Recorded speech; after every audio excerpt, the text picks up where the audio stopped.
Alaro has always had plenty of water and possibly owes its origins to the source of Ses Artiques, located on the road to Orient, next to the district of the same name, which happens to be one of the oldest in the region. The first houses in the village were built at the foot of the mountain, and so the district of Los Damont came about. Its centre is the idyllic small square that bears the names of heroes Cabrit and Bassa. The houses are built very close to each other, many of them directly onto the mountain. The torrente, or rain stream of the Majorca, separates Los Damont and Los Daval. Both neighbourhoods appear in records dating back to the 14th century.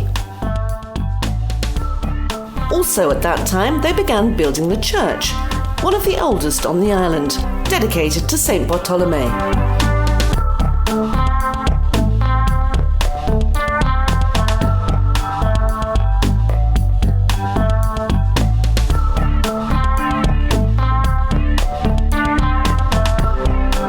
The religious year determines the use of the church, and it is busiest during the celebration of Easter.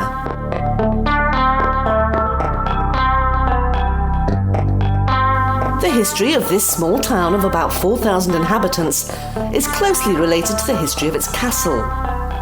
The first documented quote about Alaró appears in the journal of King James I, who wrote that, on the way to Bunyola, on the right-hand side, there is a castle located on the mountain named Alaró, being a robust fortress of the Kingdom of Majorca. 700 years ago, the battle to conquer this impregnable fortress was a fierce one. After the taking of the Kingdom of Majorca by the conquerors from Aragon, the castle became a ruin, and then, in the 18th century, it became a place of pilgrimage.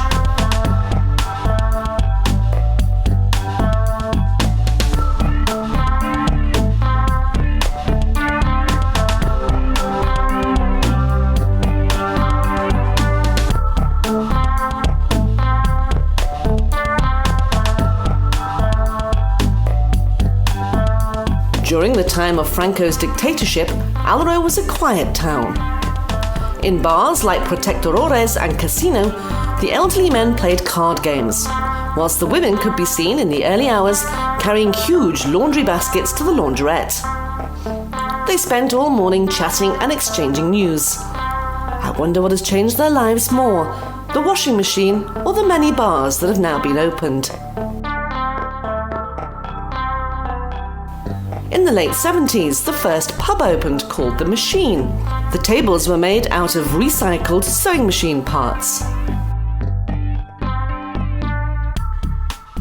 In Alaró, there are antique shops as well as supermarkets whose schedules are geared to the needs of customers.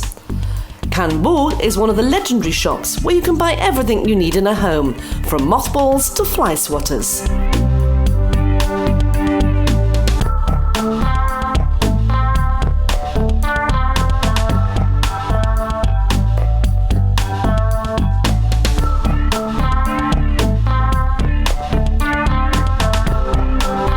The area controlled by Alaró's town hall covers a surface area of 50 square kilometres. It's managed by large holdings. One of the richest is Ses Artiques. Almost all of them have oil presses to make olive oil. It is the almond and the olive groves, the carob and the fig trees that determine the landscape of Alaró.